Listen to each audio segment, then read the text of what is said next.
அதிமுக தலைமை OPS versus இபிஎஸ்ல ஆரம்பிச்சு சசிகலா அவர்களோட புதிய கூட்டணி செங்கோட்டையன் அவர்கள் நான் அதிமுக தலைமையை ஒருங்கிணைக்கிறேன் அப்படின்னு வந்து அதிமுகவை பிரிச்சு விட பார்த்து அவரே தனியா பிரிஞ்சு போனதாகட்டும், ஓபிஎஸ் அவர்களோட அதிமுக தொண்டர்கள் உரிமை மீட்பு கழகம் அப்படின்னு ஆரம்பிச்சு கடைசியில் அவரே திமுக கூட்டணிக்கு போனதாகட்டும், கடைசியில இரட்டை இலை சின்னம் யாருக்கு, ஓபிஎஸ் அவர்களுக்கா, இபிஎஸ் அவர்களுக்கா, சசிகலா அவர்களுக்கா, டிடிவி அவர்களுக்கா, இன்னும் பல இரட்டை இலை சின்னம் எனக்குதான் உனக்குதான் அப்படின்னு பேசியே காற்றுல பறந்துட்டு இருந்த இரட்டை இலை சின்னம் கடைசியில அதிமுக தலைமைக்கே வந்து சேர்ந்துருச்சு. இவ்வளவு பிரச்சனைகளை தாண்டி அதிமுக தலைமை பிஜேபியோட சேர்ந்து வலுவான கூட்டணி அமைச்சு இன்னும் நிறைய கட்சிகள் சேர்ந்து 2026 எலெக்ஷனை அணுகிறதுக்கு இபிஎஸ் அவர்கள் தலைமையில முதலமைச்சர் வேட்பாளரா தமிழக என்டிஏ கூட்டணி அப்படின்னு வலுவா நின்று இருக்கிறதுக்கு காரணமே இபிஎஸ் அவர்களோட மிகப்பெரிய வியூகங்கள், அவரோட மாஸ்டர் ஸ்ட்ரோக் அப்படின்னு சொல்லலாம். ஆல்ரெடி நம்ம சேனல்ல ஃபர்ஸ்ட் வீடியோல சொன்ன மாதிரி வர 2026 எலெக்ஷன் அப்படின்னு சொல்றது 2026 எலெக்ஷன்ல எந்த கட்சி ஜெயிக்க போகிறது அப்படிங்கிறது கூட்டணி வலுவு வச்சதா அப்படின்னு சொல்லி இருந்தோம். அதை வச்சு பார்க்கும் பொழுது திமுக வலுவான கூட்டணியோட இருக்கு, அதிமுக மிகப்பெரிய வலுவான கூட்டணியோட இருக்கு, தாவேகா கூட்டணி வலிமை இல்ல இருந்தாலும் கூட மாற்றம் வேண்டி அவர்களுக்கு வாக்கு வங்கி இருக்கு. இதை வச்சு பார்க்கும் பொழுது அதிமுக மிகப்பெரிய வலுவான கூட்டணியை வச்சு இரட்டை இலை சின்னம் அதிக தொகுதிகளை பார்க்குது, இதுவே மிகப்பெரிய ஸ்ட்ராங். இதை வச்சு பார்க்கும் பொழுது இன்னும் ஒரு சில நாட்கள் தான் தேர்தலுக்கு இருக்கு. பிரச்சார கூட்டங்களாகட்டும், இபிஎஸ் அவர்கள் கலந்து கொண்ட கூட்டங்களாகட்டும், இப்படி அவர்களோட வாக்குறுதிகள் ஆகட்டும் எல்லாமே சாதகமா இருக்க மக்கள் மத்தியில அதிகமா ரீச் ஆகி இருக்கு. திமுகவோட ஒரு சில பிரச்சார கூட்டங்கள்ல ஆட்களே இல்லை அப்படிங்கிற தகவல் கூட நம்மளுக்கு கிடைச்சிருக்கு.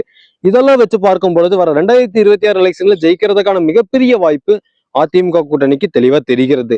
இதே மாதிரி தாவேகாவை எடுத்து பார்க்கும் பொழுது ஒரு ஆட்சி மாற்றத்தை பார்த்தாதான் என்ன அப்படின்னு ஒரு மிகப்பெரிய கூட்டமும், அதே மாதிரி எங்க தளபதி தாவேகா கூட்டணி தான் ஜெயிக்கும், தாவேகா தான் ஜெயிக்கும் அப்படின்னு சொல்லிட்டு இருக்கிற இளைஞர் படையாகட்டும், ரசிகர் படையாகட்டும் தாவேகா ஜெயிக்கும் அப்படின்னு சொல்லிட்டு இருக்கிறாங்க. இப்படி தாவேகாவும் ஸ்ட்ராங்கா இருக்கு, அதிமுகவும் ஸ்ட்ராங்கா இருக்கு.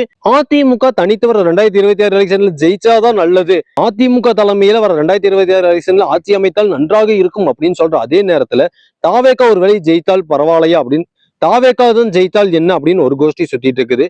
திமுக தான் ஜெயிக்கும் அப்படிங்கிற ஒரு சில ஸ்டாட்டிஸ்டிக்ஸ் நம்மளுக்கு தெளிவா தெரியுது. தாவேகா கூட்டணி தான் ஜெயிக்குமா, பிஜேபி அதிமுக கூட்டணியில் இன்ஃபுளுயன்ஸ் இருக்கிறதுனால அதுவே மிகப்பெரிய பலமா பார்க்கப்பட்டாலும் பிஜேபிக்கு தமிழ்நாட்டுல ஓட் பேங்க் கம்மியா இருக்கு. இதே நிலைமைதான் காங்கிரஸுக்கும் இருக்கு திமுக கூட்டணியில. இந்த இரு கட்சிகளுமே தமிழகத்தை பொறுத்த வரைக்கும் 2026 எலெக்ஷனை பொறுத்த வரைக்கும் மிகப்பெரிய பாதகம் தான். இத்தனை பிரச்சனைகள் போயிட்டு இருக்கும் பொழுது ஒரு மிகப்பெரிய பிரச்சனை நடந்து ஒரு கட்சி 72 நாட்கள் அமைதியாக இருந்தது அப்படின்னு இபிஎஸ் அவர்கள் வலுவா தூக்கி அடிச்சிருக்கிறாரு டிவிகே கட்சியை. கரூர் விபத்து, அதுல 41 தொண்டர்கள் இறந்தது மிகப்பெரிய வருத்தம் தான். இருந்தாலும் கூட 72 நாட்கள் கரூர், ஏன் இதுவரை கரூருக்கு போகாம இருக்கிறது மிகப்பெரிய பாதகம். ஏன் செங்கோட்டையன், ஆதவர்ஜுனா இது மாதிரி ஆட்கள் கூட சென்று கரூர்ல பாதிக்கப்பட்டவர்களை பார்த்திருக்கலாம், ஆனா பார்க்கல. இதற்கான பதில் செங்கோட்டையன் அவர்கள் கேட்டு கூட இது வரைக்கும் இல்ல.